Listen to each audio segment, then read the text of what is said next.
आपसे एक छोटा सा निवेदन है कि एनिमेशन पर ज्यादा ध्यान ना दें। इस वीडियो में कही गई बातों की का मर्म समझने का प्रयत्न करें। तो चलिए वीडियो शुरू करते हैं। केरे न हम कुंडले नूपुरे, अर्थात ही प्रभु मैं देवी सीता के न तो बाजूबंद को जानता हूँ न उनकी कुंडल पहचानता हूँ। मैं तो देवी सीता के चरणों की वंदना करता हूँ, अर्थात मेरी हमेशा उनके चरणों रहती है। मैं केवल उनके चरणों में रहने वाले पायलों को पहचानता हूँ। भगवान श्री राम द्वारा माता सीता के आभूषण दिखाए जाने पर अनुज लक्ष्मण का यह उत्तर था। अब आज के समय के सभी पारिवारिक संबंधों में यौन संबंधों की संभावना ढूंढने वाले लोगों को यह सम्मान अतिशयोक्ति लगे तो आश्चर्य ही क्या।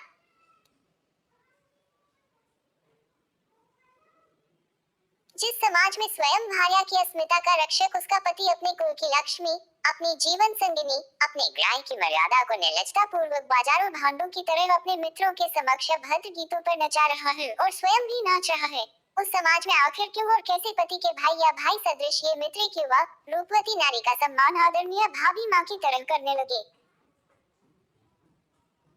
क्या इन सारे नवयुवकों में से एक भी ऐसे संस्कारित परिवार से नहीं था जो दूल्हे को टोकता कि इस प्रकार अपनी पत्नी का अभद्र प्रदर्शन उचित नहीं है, या कम से कम मैं तो इस अमर्यादित कृत्य में भाग नहीं लूंगा। घर के रिश्तेदारों के बीच भी दुल्हन की मुंह दिखाई की एक मधुर रीति होती थी, जिसमें बड़ी बूढ़ियां घूंघट उठाकर नववधू रूपी लक्ष्मी के दर्शन कर आशीर्वाद दिया करती थी। अब जब दुल्हन यहाँ मुखड़ा उघाड़े हुए पतली कमरिया मुड़ी पर दुनिया भर के सामने कमर लचका रही है, तो किसका घूंघट उठाकर मुंह दिखाई की रस्म की जाएगी। विवाह यानी देवताओं को साक्षी मानकर संपन्न किया जाने वाला पवित्र पाणी ग्रहण संस्कार। यह विवाह हिंदू जोड़े का दिखाई दे रहा है। विवाह के दिन वरवधू भगवान विष्णु एवं माँ लक्ष्मी के प्रतिरूप माने जाते हैं। जरा सोचिए, ऐसे पुनीत अवसरों पर इन निर्लजतापूर्ण आयोजनों का आपको कोई औचित्य नजर आता है? आखिर इस अभद्रता से इन दोनों के वैवाहिक जीवन में किस प्रकार की शुभता का संचार होगा। अपने आधा दर्जन फुहर दोस्तों के साथ हाय हाय हाय करता यह दूल्हा अभी कल को इसी वधू को चरित्रहीन की उपाधि देने लगेगा। अगर आज की इस रंगारंग हॉट परफॉर्मेंस की परिणति के रूप में इन्हीं बदतमीज दोस्तों में से कल को किसी से उसका अफेयर चल जाए, उस समय इस लड़की को दोष देने से पहले क्या इन मूर्ख ससुरालीजनों को यह नहीं सोचना चाहिए कि अपने घर की बहू को इस प्रकार नगरवधू बनाकर प्रस्तुत करने की परंपरा तो हमने स्वयं ही ऐसे वाहियात आयोजनों को आज्ञा देकर प्रारंभ की थी। धिक्कार है। पारंपरिक लोकगीतों को अति कुटिलतापूर्वक पहले अश्लील बॉलीवुड गानों से रिप्लेस किया गया, और अब यह दुल्हन का नगर वधुओं की तरह एकदम सड़क छाप तरीके से काला चश्मा पहनकर ठुमके लगाते हुए एंट्री मारना वैवाहिक आयोजन की पवित्रता को धूमिल करता है। वैवाहिक उत्सवों में मांसाहार, मदिरापान आदि तो पहले ही हिंदू समाज में आम हो गया है। यह कोठेवालियों की तरह अश्लील नृत्य वो भी कार्यक्रम की मुख्य आकर्षण दुल्हन ही प्रस्तुत करने लगे, तो ऐसे विवाह समारोहों में वैदिक रीति रिवाजों का पालन करने की, ऐसे ही किसी अश्लील गीत पर नाचते गाते शराब के नशे में दूल्हा दुल्हन एक दूसरे को माला पहनाए और सीधे सुहागरात मनाने के लिए प्रस्थान करे। आखिर और कितना फायदा उठाओगे आधुनिकता का बहाना लेकर। धिक्कार है। वीडियो समाप्त करने से पहले मैं आपको एक और जरूरी बात बताना चाहता हूँ, ध्यान से सुनिएगा। तो चलिए शुरू करते हैं। बलात्कार क्यों बढ़ गए? एक लोग कहते हैं कि रेप क्यों होता है। एक 8 साल का लड़का सिनेमाघर में राजा हरिश्चंद्र फिल्म देखने गया और फिल्म से प्रेरित होकर उसने सत्य का मार्ग चुना और वो बड़ा होकर महान व्यक्तित्व से जाना गया। परंतु आज 8 साल का लड़का टीवी पर क्या देखता है? सिर्फ नंगापन और अश्लील वीडियो और फोटो मैगजीन में अर्धनग्न फोटो, पड़ोस में रहने वाली भाभी के छोटे कपड़े। लोग कहते हैं कि रेप का कारण बच्चों की मानसिकता है, पर वो मानसिकता आई कहां से? उसकी जिम्मेदार कहीं न कहीं हम खुद जिम्मेदार हैं, क्योंकि हम जॉइंट फैमिली में नहीं रहते। हम अकेले रहना पसंद करते हैं और अपना परिवार चलाने के लिए माता पिता को बच्चों को अकेला छोड़कर काम पर जाना है, और बच्चे अपना अकेलापन दूर करने के लिए टीवी और इंटरनेट का सहारा लेते हैं, और उनको देखने के लिए क्या मिलता है? सिर्फ वही अश्लील वीडियो और फोटो। तो वो क्या सीखेंगे? यही सब कुछ ना। अगर वही बच्चा अकेला न रहकर अपने दादा दादी के साथ रहे तो कुछ अच्छे संस्कार सीखेगा। पूरा देश रेप पर उबल रहा है।